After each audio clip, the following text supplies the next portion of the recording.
ሲፈን ማንም እንደሌለ ቼክ ካረገች በኋላ ለሙስጠፋ ምን ያክል እንደምትወደው ነግረዋለች።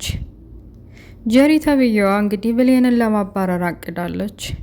አምናን በህይወቱ በሙሉ ክፉ ሰው ቢሆንም እንኳ በእጁ ሰው አጥፍቶ ስለማያውቅ ለመጀመሪያ ጊዜ ሰው ገሎ ግራ ገብቶታል። ሙስጠፋ የሚያወራውን ነገር ሲሰማ ስለ ሲፈን ወዲህ ልደብቅ ብሎ ጨንቆታል። ሰላም ጤና ይስጥልኝ ውድና የተከበራችሁ የቻናል ቤተሰቦች ሙስሊም ክርስቲያን ወገኖች ሰላማችሁ ይብዛ እያልኩኝ ለቤት አዲስ የሆናችሁ ሰብስክራይብ በማድረግ የደወሏን ምልክት በመጫን ቤተሰብ ሁኑ። ነባሮች ደግሞ ላይክ ሸር ማድረጋችሁን እንዳትረሱ። አበረታቱኝ። የድር ድራማን ይዤላችሁ መጥቻለሁ። አብራችሁ ይቆዩ። የድር ድራማ ሲጀምር አምነን ፊት ለፊት ከድርጅቱ እኩል ሲካፈል የነበረው ሰውዬ የወረቀቶቹን በሙሉ ይዞ ሊሰርቆ ሲሄድ የነበረውን ሰውዬ ፊት ለፊት ይዞ ሽጉጥ ደቅኖበት እንዲናዘዝ ጊዜው ሳይሰጠው በአንድ ጊዜ አሰናብቶታል።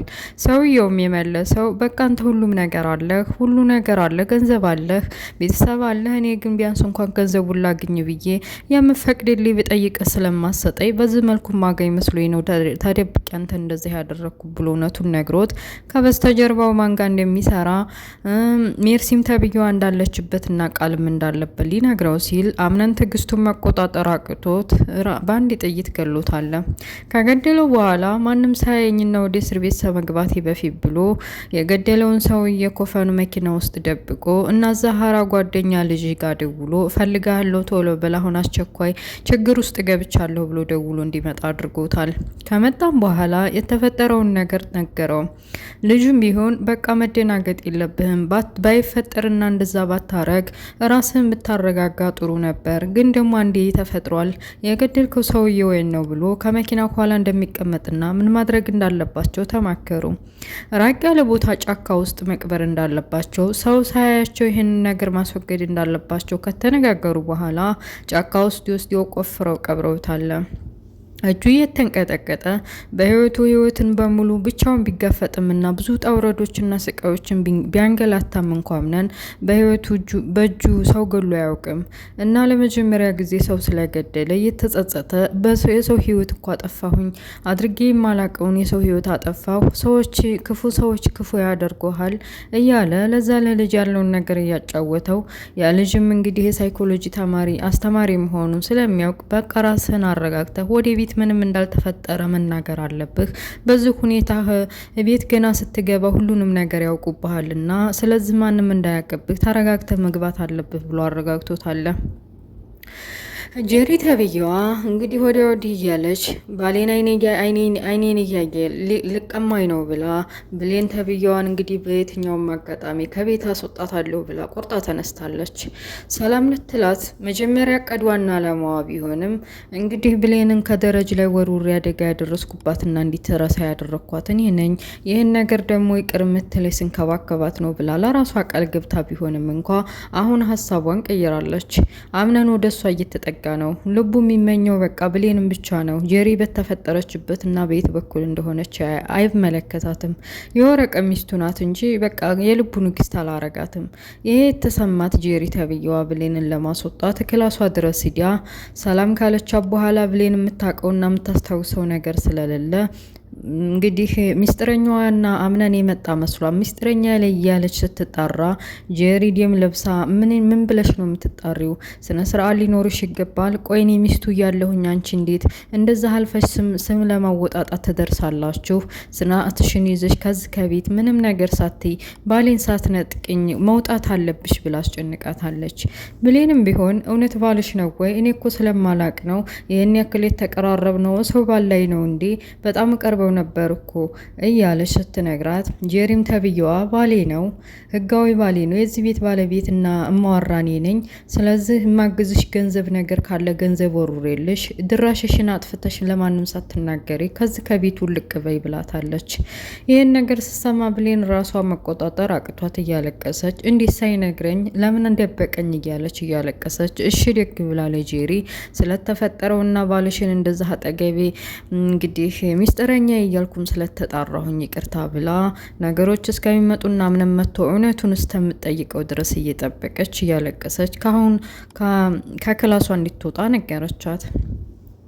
እቤት ከገባ በኋላ ምን እንዴት ተፈጠረ እያስታወሰ በመሀል ጸሐፊው ቢደውልላቸውም ሳያነሱ ጸሐፊው ግን እንዳጋጣሚ ተነስታ እቤት መታ ለአያቱ የተፈጠረውን ነገር ከነገረቻት በኋላ በመሀል አምነን መምጣቱን ካወቀች ጠብቀኝ የምናወራው ነገር አለ ብላ ጠብቃ ወደ ክላሷ ሄዳ ስለተፈጠረውና እዛ ድርጅት ውስጥ ወረቀቱን ይዞ ስለጠፋው ሰውዬ መሞቱን ስለማታውቅ እንግዲህ አፈቀርኩሽ ወደድኩሽ አንቺ የኔ ብቻ ነሽ እያለ ሲያንገላታትም የነበረው ወረቀቱንና ድርጅቱንም ኪሳራ ውስጥ ለማስገባት የሞከረውን ሰውዬ ስም ጠቀሰችለት። ይህን ነገር የምታውቂ ከሆነ ለምን ዝም አልሽ? እስከ ዛሬ ለምንድነው ዝም ያልሽው? ካለፈ በኋላ ምን አደርጋለሁ እያለ እየተጸጸተ ቢነግራትም እሷ እንግዲህ መሞቱን ሰውየው ስለማታውቅ አሁንም ጊዜያችን ቅርብ ነው፣ ሰውየውን ማስያዝ አለብንና ሰነዶችን ማስመለስ አለብን ብላ ስትነግረው ሰውየውን እኔ በእጄ ገድዬዋለሁኝ በህይወት ይለሙቷል ብሎ ሲነግራት ድንግጥ አለች። ይሄን ነገር የምናውቀው እኔና አንቺ ብቻ ነን። ማንም መስማት የለበትም። ከአንቺ አንደበትና ከአንቺ አፍ እንዲወጣ አልፈልግም እና ስለ ሁሉም ነገር አጣርተሽ ስለ ድርጅቱ አሁን ስለጠፋው ሰነድና ወረቀት ይሄንን ድርሻ ላንቺ ሰጥቼሻለሁ። ኃላፊነትሽን መወጣት አለብሽ። እስከዛሬ ተናግረሽ ቢሆን ኖሮ ሰውየውን መሞት መገደል ደረጃ ይደርስም ነበር። ቆይ አንቺ የሰውዬ ተባባሪ ነሽ እንደ ብሎ አጥብቆ ጠየቃት። እሷም እየማለች የሰውየው ተባባሪ እንዳልሆነችና እየነግርሃለሁ እያልኩኝ ጊዜ ስለማሰጠኛው እዚህ ቤት ስለሆንክ ብዬ ነው ብላ ብቻ ከነገሩ አምልጣለች። እና አሁን ደግሞ ምን ማድረግ እንዳለባቸውና ስለ ሰነዱ በተለይ ደግሞ ድርጅቱ ውስጥ ገብታ እንደ ወንበዴ ግራና ቀኝ እያለች ጨፍጨፋ የወሰደችው ልጅ ስለ እሷ ማጣራት እንዳለባቸውና ሰነዱን በቅርብ ካላስመለሱ ድርጅቱ ከባድ ችግር ውስጥ እንደሚገባ ካወሩ በኋላ ስለ ልጅቱ ማጣራት ማወቅና ሁሉንም ነገር ስራውን እንዲሰሪ ሰጥቼሻለሁ ብሎ ለልጅቱ ለሴቷ እንግዲህ ወንዱ ተቀምጦ ለሴቷ ኃላፊነት ሰጥቷታል። እሷም እሺ ብላ ኃላፊነቷን ለመወጣት ወጥራ ተነስታለች። በመሀል ከዚህ ከቤት መሰናበት አለበት መሄድ አለበት ብላ የቆረጠችው ሲፈን ምን ያክል እንደምትወደውና እንደምታፈቅረው ለሙስጠፋ ነግረዋለች። ሙስጠፋም ቢሆን እናቷ እንደ ልጇ አድርጋ ስላሳደገቻቸው በአንድ ቤት ውስጥ እኔ እኮ እንዲህቴ ነው ማየሽ፣ እንዴት እንደዚህ ታስቢያለሽ? እዚህ ቤት ያመጣሽ ለዛ ነው እንዴ? ቆይ ምን አስበሽ ነው? ምን ያክል ብትቀየሪ ነው? እኔ እኮ እህቴ ነሽ እያለ ስለ ፍቅር ምንም እንደማይሰማው ነግሯት እሷ ምን ያክል እንደምትወደው ስትነግረው ጄሪ ተብዬዋ በራፉ ኋላ ተደብቃ ስትሰማቸው ሲፈን ላይ ለመጮህና ለካ የምታፈቅሪው ሙስጠፋን ነው፣ በቃ ከዚህ ከቤት መውጣት አለብሽ፣ አንቺ ከዚህ በኋላ አታስፈልጊም ብላ ሲፈንን ወደ ታች ዝቅ ለማድረግ ስትሞክር እዚህ ቤት የገባ ነው እኮ እኔም አንቺም እኩል ነን፣ ምንም እንደሚስት አልቆጠረሽም፣ ማምነን ወደ ላይ የምትሰቅሊው ራስሽንና የበላይ ነኝ ብለ እኛን ዝቅ ለማድረግ የምትሞክሪው ምን ማን አይዞሽ ብሎሽ ነው ብላ ሲፈንም ዝም አላለቻትም። በውጭ አካባቢ ከተገናኙ በኋላ ጄሪ ማን ነው ደስ ብሏት አለ። ሙስጠፋ የቀድሞ ፍቅረኛዋ በወጣች በገባች ቁጥር ስለሚያስቸግራት ያንን በልጅነቷ በወጣትነታቸው እያንዳንዱን ገንዘብ የበላችሁን አስመልሳታለሁ ብሎ ስለቆረጠ ከዚህ በፊት ካምነን ስንትና ስንት ሺህ ብር ተቀብላ ስለመለሰችለት ድጋሚ እንዳይጠይቀኝ ብላ ፈርታ እንኳንም አባረርሽ ወረ ብላለች።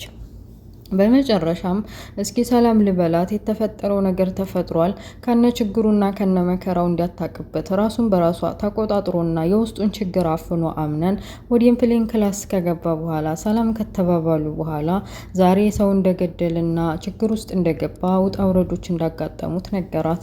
ይህን ነገር ወዶና ፈልጎ ሳይሆን አንተ ተገዴህ ነው ብላ ብሌን ተረድተው በቃ አሁን መጨነቅና መስጋት የለብህም ለወደፊቱ ማሰብ አለብህ ብላ በዛውም ደግሞ ስለ ጄሪ ትዝ ሲላት እንዴት አይነት ሰው ብትሆን ነው አንተ ሰው ብላ ስለ ጄሪ ማነሳችለት። እሱም ምግብ ካልበላሽ ምግብ ሰርቼ ልምጣ ብሎ ኪችን ከሄደ በኋላ ምግቡን ሰርቶ ሲመለስ እንዴት እስከዛሬ ትደብቀኛለህ? ጄሪ ሚስትህ መሆንህን እንዴት አልነገርከኝም? ቆይ ምን አይነት ሰው ብትሆን ነው እስከዛሬ ከጎኔ ይዤ አጠገብ ስተኛ የነበረው? የሰው ባል ነው ማለት ነው እያለች ጠየቀችው።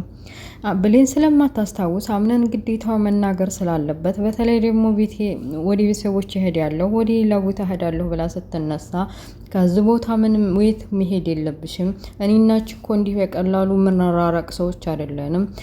ጄሪ የወረቀስ ሚስቴ ናት። በቅርቡ ደግሞ ፈታት አለሁኝ እና እኔ አንቺን ብቻ ነው የምወደው ብሎ ስላሳለሁት ነገር እና ያለበትን ችግር ጄሪም በምን መልኩ እንዳገባት ለቤተሰብ ሲልና ግዴታ ማግባት እንዳለበት ተገዶ እንደሆነ ያለውን ነገር ሲያስረዳት ብሌንም እንግዲህ ተራርታው እሺ ብላ ተስማምተው ያመጣላትን ምግብ እየበላች ነው።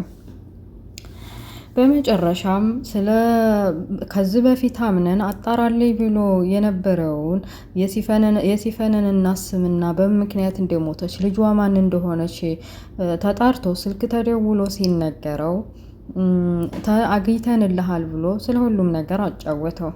ጄሪ ተብዬዋ እንግዲህ ብሌንን ለማባረር ያለት አማራጭ የአምነንን አያት መጠቀም ነው እና ከዚህ በፊት ልጄን የመረዘችውና የገደለችው እሷ ናት። አውቃለሁ፣ ዋሽቼሻለሁ። ብሌንን ከደረጃ ላይ ወሩሬ ያጋጨኋት እኔ ነኝ። አናዳይ ነው ደግሞ ልጄን የገደለችው። ዶክተሯም እንዳለችው ከሆነ ልጄ እንዲሁ ዝም ብሎ አልወረደም። የሚጠጣ መርዝ ነገር ጠጥቼ ነው እና እሷ ናት የምትሆነው። ከአምነን ጋርና ከእሷ ጋር ያላቸው ግንኙነት ምን እንደ ከባልና ከሚስት የበለጠ ነው። ስለዚህ እሷ ናት ብዬ ነው። ይሄን ጉዲ ደግሞ አምነን አያውቅም። ችግር ይፈጠራል ብዬ አልተናገርኩም እና ለዛ ነው የወረወርኳት ብላ የልጇን መውረድ ሙሉ ለሙሉ ያደረሰችብኝ ብሌና ብላ በውሸት ቀጥፋ ለአያቷ ለአምነን አያት ስትነግራት የአምነን አያት እውነት መስሏት እውነትም እንደዛ ካደረገች አሁን ያለችበት ሁኔታ አሳዝነኝ ነበር፣ ግን አሁን ምንም አይነት አዘኔታ የለኝም። እንዴት የልጅ እንደዚህ ታደርጋለች ብላ ቆፍጠን ብላ አይኗን አዝጎረጎረችው። ጄሪም በሰዓቱ እንደዚህ ስትል እንግዲህ የአምነን አያት ደስ ብሏት አለ ልታስወጣልኝ ነው ብላ እዛ ዶክመንቱንና የተለያዩ ወረቀቶችን ይዛ የጠፋችው ልጅ እንግዲህ ሲጃራዋን እያቦለለች እያጨሰች ኮምፒውተሮችን እንትን እያለች ሁላቸውንም ፎቶቸውንና የድርጅታቸውን ሰነድ አንድ ላንድ እያያዘች ከዚህ በፊት የበደሏትና ያሰቃዩት ትመስላለች። እነሱን ለመበቀል ቆርጣ ተነስታለች እና የሚፈልጉትን ነገር ሁሉ ይዛው ጠፍታባቸዋለች።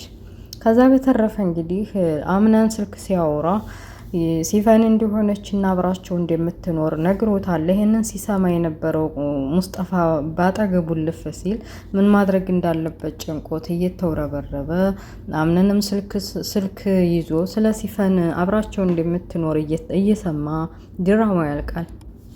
እና ውድ ቤተሰቦች የድራማ ይህን ይመስላል። ለምን ትላላችሁ? እውነት አምነን ሲፈንን የሚገላት ይመስላችሁ? እኔ በበኩሌ በዛም በዝም ብሎ ሙስጠፋ የሚያስጠፋት ወይም ከዛ ከቤት እንዲታመልጥ የሚያረጋት ይመስለኛል። እና ይህን ይመስላል። ስለነበረ ቆይታ አመሰግናለሁ። ኔክስት በሌላ ፓርት እስከምንገናኝ መልካሙን ሁሉ እመኝላችኋለሁ።